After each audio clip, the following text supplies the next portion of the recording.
ETF index mutual funds నేర్చుకుని stock మార్కెట్లో రాణించాలనుకుంటున్నారా? వెంటనే ఈ నెంబర్కి కాల్ చేయండి. అమ్మ నమస్తే అమ్మ. నమస్కారాలు. అమ్మ మామూలుగా ఏదైనా మనకు రాసి పెడితేనే మన జీవితం చాలా చక్కగా ఉంటది. అంతా భగవంతుడు రాస్తూ అంతేనండి. ఉంటాడు అని అంటారు. అందుకే అంటారు శివాజ్ఞ లేనిది చీమైనా కుట్టదు అనేసి.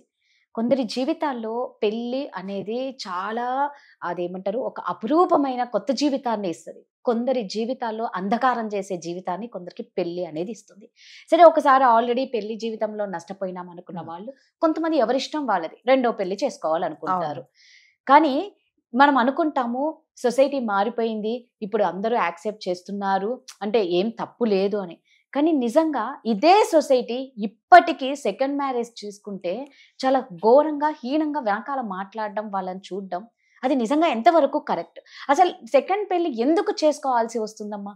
ఏదో ఒక తోడు, పిల్లలకు ఒక అండ, ఎందుకు అట్లా అంటే సొసైటీలో? ఇప్పుడు రెండవ పెళ్లి చేసుకోవడము అనేది అది ఇండివిజువల్ చాయిస్ కదండి, కరెక్ట్. అవునా? ఇప్పుడు ఫస్ట్ ఎవరో వైఫో హస్బెండ్ ఎవరో విడిపోయారండి. లేదు ఒకవేళ అనారోగ్య సమస్యలు వచ్చి అవును. ఆయన పోయాడు లేకపోతే ఆవిడ పోయింది, లేదా మీ ఇద్దరి మిస్అండర్స్టాండింగ్స్ వల్ల మీరు విడిపోయారు, ఇంకా వేరే ఆరోగ్యరీత్యా కూడా అతనికి బాగలేదు, సరే అతను అంటే family life కి మీరు బాగలేదు. డివోర్స్ లేకపోతే సరే. భర్త చనిపోవడం, Yeah. భార్య చనిపోవడం, ఏదో ఏ ఒక దాని వల్ల కారణాల వల్ల చేసుకోవచ్చు. వాళ్ళు విడిపోయారో మనకు అవసరం అనవసరం లేదు కదా, yes, అవసరం లేదు. అవును. నిజంగా భర్త అనారోగ్య కారణాల వల్ల చనిపోయినప్పుడు ఈ సొసైటీ వెళ్ళి అతను ఏమన్నా హెల్ప్ చేసిందా? హెల్ప్ చేయలేదు. అట్లాగే వాళ్ళిద్దరి మధ్య అలా మనస్పర్ధలు వచ్చి విడిపోయినప్పుడు లేదు అని కాదు అది కాదు అని ఎవరు సర్ది చెప్పలేదు. ఓకే, అది మన బాధ్యత కాదని ఎవరైనా సరే వాళ్ళు అప్పుడు ఏం వదిలేశారు? వాళ్ళిద్దరు చాయిస్, వాళ్ళిద్దరికి ఏం మనస్పర్ధలు వచ్చారు, అవును. ఏం అడ్జస్ట్ అవ్వలేకపోయారో అది వాళ్ళిద్దరి మధ్యలో మనకు సంబంధం లేదు అనుకున్నారు. ఇది పట్టించు మరి ఇప్పుడెందుకు రెండో పెళ్లి చేసుకుంటేనే మనకు అవసరమా? సొసైటీకి ఏమన్నా నష్టమా? అది. సరే సపోజ్ ఒక అమ్మాయి అండి Hmm. పెళ్లి చేసుకుంది, విడిపోయింది, దానివల్ల సొసైటీకి ఏం నష్టం? ఆమె పెళ్లి చేసుకున్నందువల్ల సూర్యుడు చంద్రుడు రావడం ఆగిపోతుందా? ఎండాకాలం రాదా? వర్షాకాలం రాదా? కాదు కదా. అంటే జనాలకి ఏమైందంటే కొంతమంది పనికి మాలిన బ్యాచ్ ఉంటుందండి. ఆ పనికి మాలిన బ్యాచ్కి ఏంటంటే ఏదో ఒకటి ఎవరినో ఒకరిని అనాలి. అనకపోతే వాళ్ళకి ఈ రోజు అంటే అందరూ కొంతమంది ఏం చేస్తారు, ఇవాళ నేను పొద్దున్న లేచినప్పటి నుంచి పడుకుండే లోపల నేను ఎవరికైనా ఏదన్నా మంచి చేశానా, ఎవరికైనా సహాయం చేశానా, పోనీ నేను సహాయం లేకపోయినా సహాయం చేసే ఇల్లు చూపించానా అనేది కొంతమంది అనుకుంటారు. కొంతమంది అంటే ఈ రోజు నేను ఎన్ని కాపురాలు కూల్చాను, ఎంతమంది మధ్యలో చిచ్చు పెట్టాను, ఎంతమందిని బాధ పెట్టాను, అలాంటి టార్గెట్ సరే ఈ రోజు నా వల్ల 10 మంది ఏడిచారు, 10 కాపురాలు కూలిపోయినాయి, వాళ్ళిద్దరు పోట్లాట పెట్టుకున్నారు, నాకు హాయిగా ఉంటుంది అని కొంతమంది ఉంటుంది. అలాంటి బ్యాచ్ వాళ్ళకి ఏంటంటే పని పాట లేదు. సెకండ్ మ్యారేజ్ చేసుకున్నందువల్ల ఎవరికి ఎటువంటి నష్టం లేదండి. ఇప్పుడు అది ఇండివిజువల్ చాయిస్ కదా.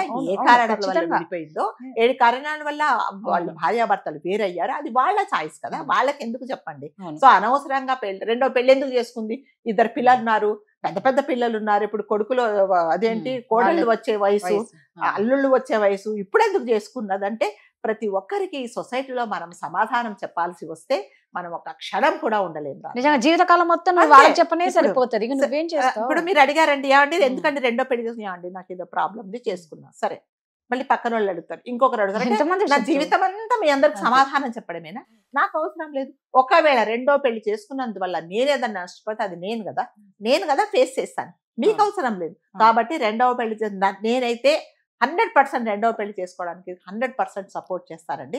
ఎందుకంటే ఈ సొసైటీలో అంటే మరి ముఖ్యంగా ఆడవాళ్ళు ఒంటరిగా ఉండడం అనేది చాలా కష్టము. అంటే ఏ విధంగానైనా సొసైటీ పరంగా కానీ, కొంతమంది పనికి మాలిన బ్యాచ్ ఉంటారు చూడండి, ఆమె ఏదో ఆఫీసులో పనుండి లేటుగా వచ్చినా కూడా ఎందుకో లేటుగా వచ్చింది, ఆఫీసులో పాపం కలిగ్ మంచి మనసు పదండి మేడం చీకటి పడింది కదా మీ ఇంటి దాకా వదులుతానంటే, కొంతమంది అదే పనిగా గోడలంబడి బాల్కన్లో నిల్చుంటారు, ఇంకేంటి రాలేదు ఇప్పుడు ఈరోజు ఎవడో ఒకడు దింపుతాడని చెప్పేసి చూసేవాళ్ళు ఉంటారండి. అలాంటి వాళ్ళు కూడా ఉంటారు. ఇదిగో ఈరోజు ఎవరినో ఎండబెట్టుకొని తీసుకొచ్చింది, ఇద్దరు కలిసి వెళ్ళారు, ఇవన్నీ మాట్లాడుకుంటే బ్యాచ్ ఉంటుంది అనమాట. సో ఇలాంటి వాళ్ళందరినీ ఫేస్ చేయాలి.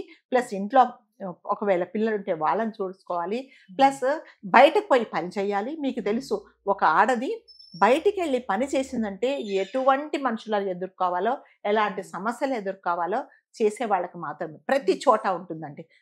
అది అంటారు కదా, ఎక్కడైనా ఆఫీసులలో ఉంటారు, సినిమా ఇండస్ట్రీలో ఉన్నారు, టీవీ ఇండస్ట్రీలో ఉన్నారు, మీడియాలో ఉన్నారు, ప్రతి చోట ఉన్నారు. మగవాళ్ళు ఎక్కడ ఉంటే అక్కడ ఆడవాళ్ళకు సమస్యలే. అలా సమస్యలు లేకుండా ఏదన్నా ఒక ఆడది ఒక చోట పని చేసిందంటే నిజంగా ఆ మేనేజ్మెంట్కి మనం హ్యాట్స్ ఆఫ్ చెప్పాలి, వాళ్ళని మనం చాలా గౌరవించాలి. 99.9% ఒకవేళ ఒక సెక్షన్లో ఒక అమ్మాయి ఉండి 10 మంది చుట్టూ మగవాళ్ళు ఉంటే 9 మంది మగవాళ్ళు మాత్రం ఆమె గురించి నెగిటివే మాట్లాడతారు. ఒక్కరు ఎవరైనా మంచి మనసుతో పాపం ఎందుకు విడిపోయిందో, ఒంటరిగా బతుకుతుంది కదా, నేనేమన్నా హెల్ప్ చేద్దామని మంచి మనసుతో ఉన్నాడు అనుకోండి, వీళ్ళిద్దరిని వీళ్ళు చెడగొడతారు. ఈ 9 మంది ఏంట్రా చాలా ఇంట్రెస్ట్ చూపిస్తున్నావు, ఏం సంగతి, అసలు అతను పాపం ఏమీ ఉండదు, ఒక చెల్లిగానో ఒక అక్కగానో, పోనీ అవన్నీ రిలేషన్ లేకుండా ఒక సాటి మనిషి కదా, ఒక ఆడది పాపం ఒక చంటి పిల్లని పెట్టుకొని బతుకుతుంది, నేను నా విధంగా నా పరంగా నేనేమన్నా హెల్ప్ చేద్దామని చేసినా కూడా ఈ 9 మంది చెడుగానే చూస్తారు కానీ మంచిగానే చూడరు. సో ఇవన్నీ ఫేస్ చేయాలి అని అంటే నిజంగా సింగిల్ పేరెంట్ కానీ, ఒకవేళ పిల్లలు లేకుండా ఒకవేళ విడిపోయినా కూడా చాలా కష్టం అండి. ఇన్ని ఛాలెంజెస్ ఎదుర్కొని ఇంకా నా వల్ల కాదు ఇవన్నీ నేను చేయలేను అనుకున్నప్పుడు ఫ్యామిలీ సపోర్ట్తో తన సొంత నిర్ణయంతో ఒక పెళ్లి చేసుకుంటే మీకెవరికైనా నష్టమా, మీకేం నష్టం కదా. ఇంకా మనం ఏం చేయాలి, మంచి మనసుతో కొన్ని రోజులు కష్టపడింది, పాపం పెళ్ళైన సంవత్సరానికి భర్త అర్ధాంతరంగా యాక్సిడెంట్ లో పోయాడు, ఇవాళ ఆమె జీవితం బాగుపడింది అనేసి మీరు సపోర్ట్ చేస్తే నిజంగా మీరు చాలా మంచి మనసు కదా, చాలా పెద్ద మనసు. ఇంకా కొంతమంది దరిద్రులు అండి ఏం చేస్తారంటే, ఫస్ట్ వాడు పోయాడు కదా రెండోది కూడా ఇలాగే అయిపోతుంది అనే వాళ్ళు ఉంటారండి. రెండోది కూడా ఇలాగ అయిపోతుంది అంటే వాళ్ళకి ఎంత అంటే కడుపులో మండుతుందో, ఎందుకు అలా చేస్తారో కూడా తెలియదండి. చాలా మంది అలాగే ఉంటారు. కాకపోతే ఇంకొక సెకండ్ ఏంటంటే, సెకండ్ మ్యారేజ్ చేసుకోవాలి అనుకున్నప్పుడు కంపల్సరీగా మీరేం అంటే ఎవరైనా ఆడవాళ్ళు కానీ మగవాళ్ళు కానీ ఆ నిర్ణయం తీసుకుంటే ముందు అసలు ఫస్ట్ మ్యారేజ్ ఎందుకు అంటే, ఒకవేళ ఆరోగ్య సమస్యల వల్ల అతను చనిపోయినా, యాక్సిడెంట్లో పోయినా ఓకే, దానికి మనం ఏం చేయలేం. మీరు భార్యతో పడక విడాకులు తీసుకున్నప్పుడు ఈ రెండోసారి చేసుకునేటప్పుడు ఆ పాతవన్నీ రిపీట్ కాకుండా, ఇంతకుముందు జీవితంలో మీరు ఏం తప్పులు చేశారో అంటే పాస్ట్లో ఏ కారణాల వల్ల మీరు విడిపోయారో అవి మళ్ళీ రిపీట్ కాకుండా వాటిని తప్పులతో సరిదిద్దుకొని మీరు రెండో పెళ్లి చేసుకుంటే కొంచెం బాగుపడుతుంది అనమాట. ఇప్పుడు ఫస్ట్ పెళ్లిలో ఏదో మనస్పర్ధలు వచ్చాయి, అతను చెప్పింది మీకు అర్థం కాలేదు, మీరు చెప్పింది అతను అర్థం కాలేదు, సరే ఇప్పుడు ఏం చేయాలా, సరే అప్పుడు ఏదో నా తప్పు కూడా ఉండొచ్చు కదా, నేను కూడా కొంచెం సరి చేసుకుంటే మంచిది. చీటికి మాటికి నేను గట్టిగా అరిచాను, చీటికి మాటికి అతన్ని నేను అవమానించాను, ఆమెను కూడా అవమానించాను, కాబట్టి రెండోసారి నేను మళ్ళీ ఇంకొకరి నా జీవితాల్లోకి నేను ఆహ్వానిస్తున్నప్పుడు ఇలాంటి తప్పులు జరగకుండా ఉంటే నాకు మంచిది కదా అనేది ఒకసారి మళ్ళీ మీరు ఆ తప్పులు రిపీట్ కాకుండా చేసుకుంటే లైఫ్ బాగుంటుంది అనమాట. అంటే చిన్న పిల్లలు ఉంటారు కదండి, ఇంకొకటి పిల్లలు ఉన్నప్పుడు మాత్రం కంపల్సరీగా పెళ్లి చేసుకుంటే ముందు నేనైతే 100 సార్లు చెప్తానండి. మీ ఇంట్లో నిజంగా ఆవిడికి ఒక బాబో పాపో 4 సంవత్సరాలు 3 సంవత్సరాలు ఉన్నారు. సో పెళ్లి చేసుకునేటప్పుడు పర్లేదు, నీ కొడుకు నా కొడుకే, మీ అబ్బాయి నా అబ్బాయే, ఇలా అంటారు. ఇదంతా ఏంటంటే ఒక ట్రాన్స్ లో ఉండిపోతారు.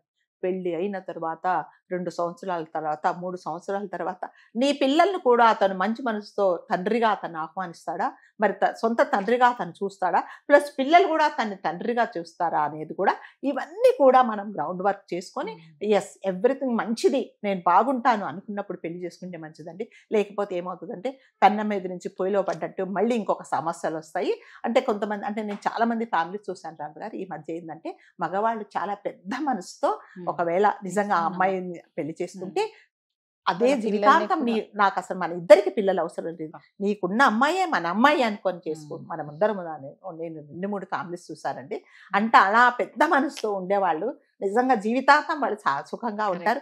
లేదు నీ శరీరాన్నే నేను కోరుకుంటున్నాను, నిన్ను కాదు, నీ పిల్లల్ని కాదు, నీ ఫ్యామిలీని కాదు అని అనుకున్న వాళ్ళు మాత్రం అలా చేసుకుంటే మాత్రం ఆ పిల్లలు కూడా ఆడపిల్లలు, మరి ముఖ్యంగా ఆడపిల్లలు అయితే ఆ వచ్చే మారుడి తండ్రితో వీళ్ళు చాలా ప్రాబ్లమ్స్ ఫేస్ చేసుకోవాల్సి వస్తుంది. కాబట్టి చేసుకుంటే ముందు అంటే ఇది మీ ఇండివిజువల్ చాయిస్, మీరు మిమ్మల్ని చేసుకోకూడదని ఎవరు అనడానికి ఎవరికి రైట్ లేదు. చేసుకుంటే ముందు మాత్రం ఇవన్నీ కూడా మీరు ఆలోచించుకొని చేసుకుంటే చాలా మంచిదండి. కరెక్ట్ అమ్మా, మీరు చెప్పింది 100% కరెక్ట్. రెండో పెళ్లి చేసుకోవాలనుకున్న వాళ్ళు ఖచ్చితంగా అన్ని జాగ్రత్తలు తీసుకొని చేసుకోండి. ఆల్రెడీ ఒకసారి నరకంలోకి వెళ్ళిన వాళ్ళు మళ్ళా నరకంలోనే ఉండాల్సి వస్తుంది. Thank you so much.